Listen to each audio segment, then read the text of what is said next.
It was one of those stormy Lagos evenings.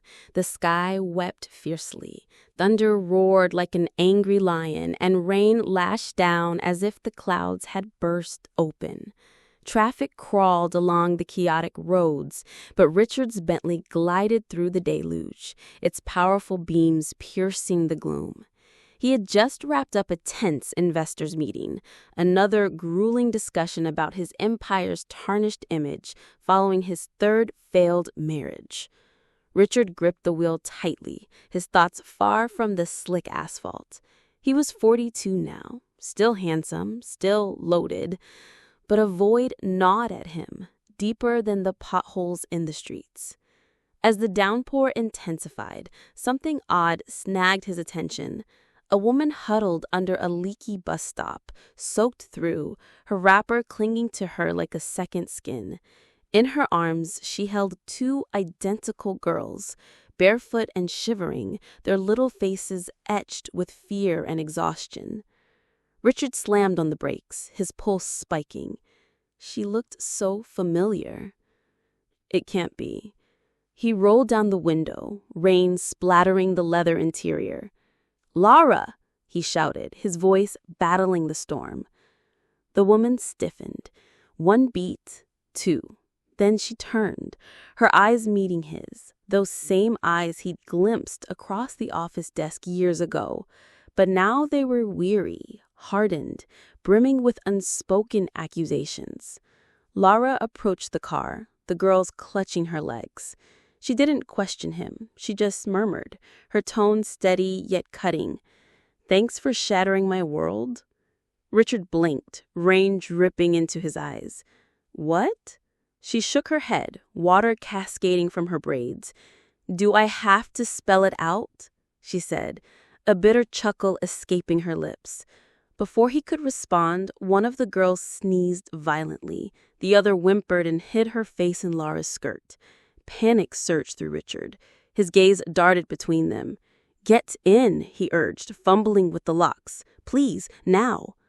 Wordlessly, Laura bundled the girls into the back. Richard executed a sharp U-turn and raced toward an upscale clinic he knew. Silence enveloped the car, broken only by the girls' soft sniffles. Richard stalled glances in the rearview. They seemed around 8 or 9. His mind raced. Could they? No, impossible. But the memories flooded back like the rain. That office party, too much whiskey, her driving him home as his assistant. His grip tightened as they arrived at the clinic. Laura stared ahead, stoic, not a tear in sight. Richard leapt out, helping with the girls. Inside, the doctor whisked them away for exams. Richard paced the sterile waiting area, Laura perched rigidly, still dripping. He faced her. "I'm sorry, Laura. I had no idea." She lifted a hand. "Don't say sorry just because you're lost." He stared. "I looked for you," she whispered, voice cracking slightly. "But you fired me the next week, vanished into your high life. I didn't even have your full address." Richard felt the floor tilt. The doctor emerged with a file. "Mr. Richard, a word in private." In the office, the bombshell dropped. "They're yours, sir. DNA confirms it. 100%. Richard's legs folded. He collapsed onto the chair, head in hands, sobs racking him. "My God," he gasped. "I have daughters." The man who'd been blamed for childless marriages, who accepted he'd never be a father, now 2 girls, his flesh and blood. He stumbled out, tears streaming. Laura arose as he neared. Richard dropped to his knees before her. "Forgive me," he pleaded. "I didn't know." Laura gazed down, expression inscrutable. "You abandoned me," she said. "Pregnant, jobless, eyes scraped by, sold my mother's jewelry for diapers." The girls toddled out then, clutching lollipops from the nurse. They halted, wide-eyed at the scene. "Mama," one whispered. Lara smiled faintly. "It's fine, darlings." But inside, turmoil churned. The storm had eased, but Lara's heart thundered on. Richard drove quietly, eyes fixed ahead. In the back, Lara cradled the sleeping girls, now wrapped in clinic blankets. He broke the silence. "You're staying with me, my place." Lara said nothing, just watched her daughters. He glanced back. "Let me fix this, please." She sighed. You can't erase 9 years. But she didn't protest. The car approached a grand estate in Ikoyi, gates swinging open to reveal manicured lawns, a sparkling pool, and a mansion glowing like a palace. Guards saluted, puzzled by the arrivals. Inside, staff buzzed, maids fetching dry clothes, the cook eyeing Lara's tattered attire. "Prepare the guest suites, warm meals for the girls. To Lara, use my guest wing, it's private." She nodded, but paused. "If this is about flashing your wealth, save it. I'm not here for that." Richard swallowed hard. "I know." She ascended the stairs, girls in tow, dignity intact. That night, after the girls devoured hot jollof rice and drifted off, Lara stood on the terrace in a borrowed robe, her curls free and wild. Stars twinkled overhead. Richard joined her quietly, settling nearby. "I never intended this," he started. "You were tipsy too, but disappearing? That cut deepest." He nodded. "I was building an empire, thought I was untouchable. Now I see I fled from responsibility." Lara faced him. "You don't recall that night fully, do you?" He averted his gaze. "Fragments. The party, you helping me, then haze. I've carried guilt, but not this." He choked up. "My daughters, Lara. Why keep it hidden?" She scoffed. "Hidden? I was your temp assistant. You were the tycoon who ghosted. I scrubbed toilets, begged on streets with newborns." Richard teared up. "Unimaginable." "You bet," she said softly. Silence fell. 3 marriages, he confessed. All crumbled over no kids. Tess said I was fine, but I doubted. Lara's eyes widened. "You felt barren?" He affirmed. "But now, they're my miracle." At the mall, Lara felt out of place amid luxury brands, but the girls dashed about, ecstatic over dolls and sneakers. Richard beamed, tears hidden. But a shadow loomed, a man in the crowd watching intently. It was Victor, Richard's ex-brother-in-law from his last marriage. He sauntered over, smirking.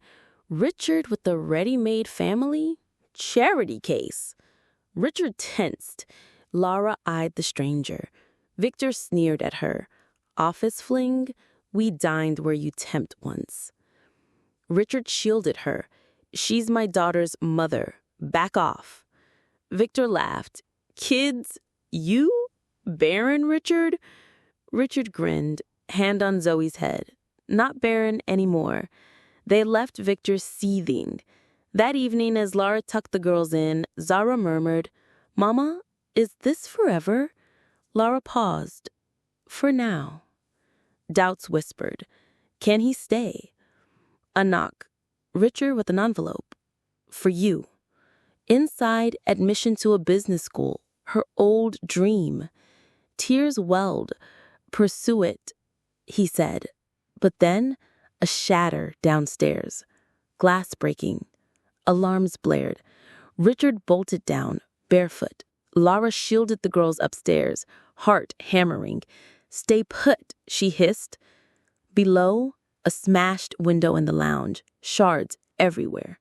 Guards swarmed. Intruder escaped, one reported. Richard spotted a locket on the floor. His sister's, Elena.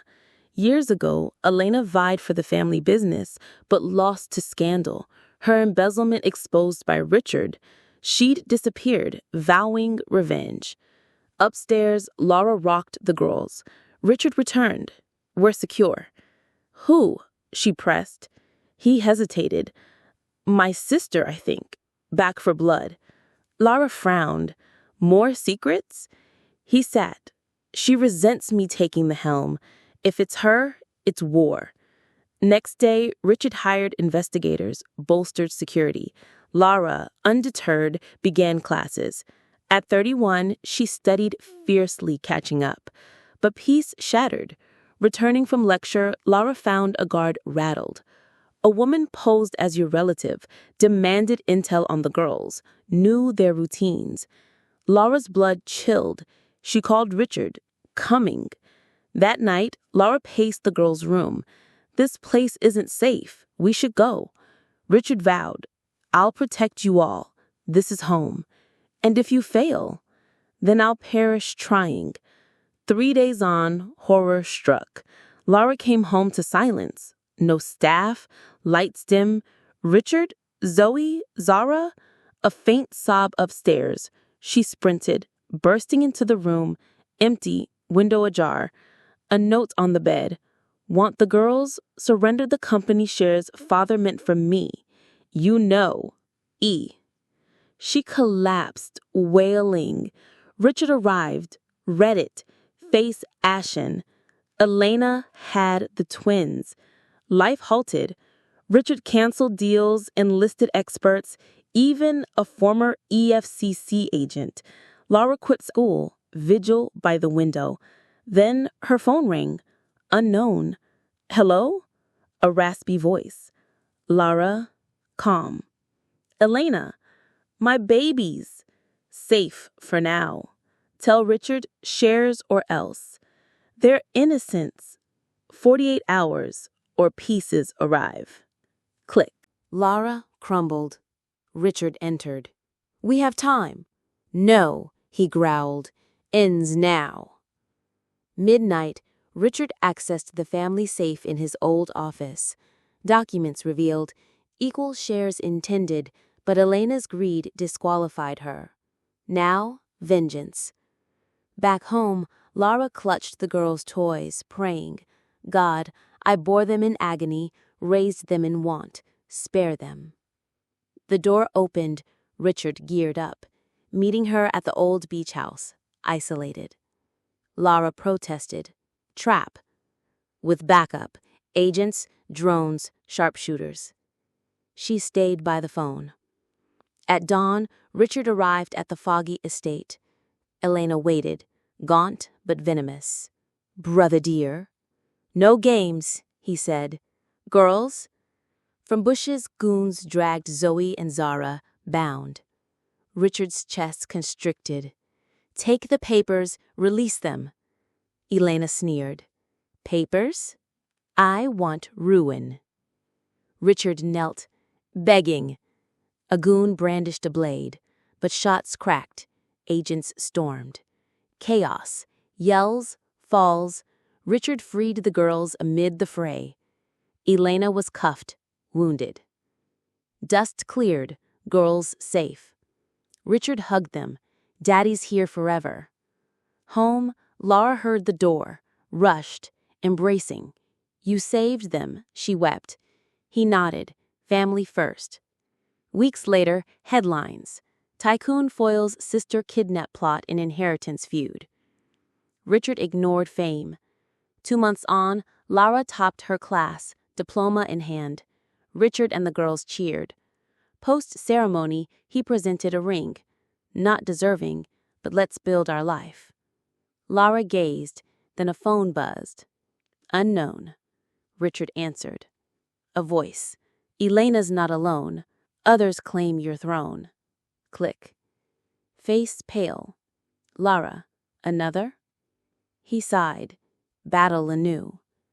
Nights sleepless.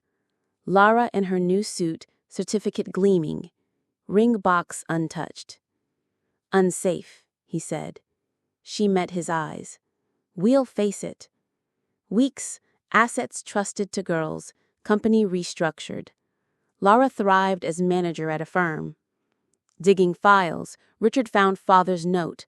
Another heir exists, a secret child from folly. Beware claims. Security tripled. One night, Zoe asked Lara in the garden, "Mama, if Papa hadn't returned, would good come?" Belief brought him, she said. Later, with Richard, past forgiven, she opened the box. Yes, together. 5 years hence, a limo at Murtala Muhammad Airport. Zoe and Zara, 14, in designer suits, now budding entrepreneurs, from rags to boardrooms. Flashes popped. Lara, CEO of her startup, held Richard's hand. "You thought you wrecked me," he whispered, "but you rebuilt me." She smiled. Broken paths lead to solid foundations. No more tempests, just dawn and renewal.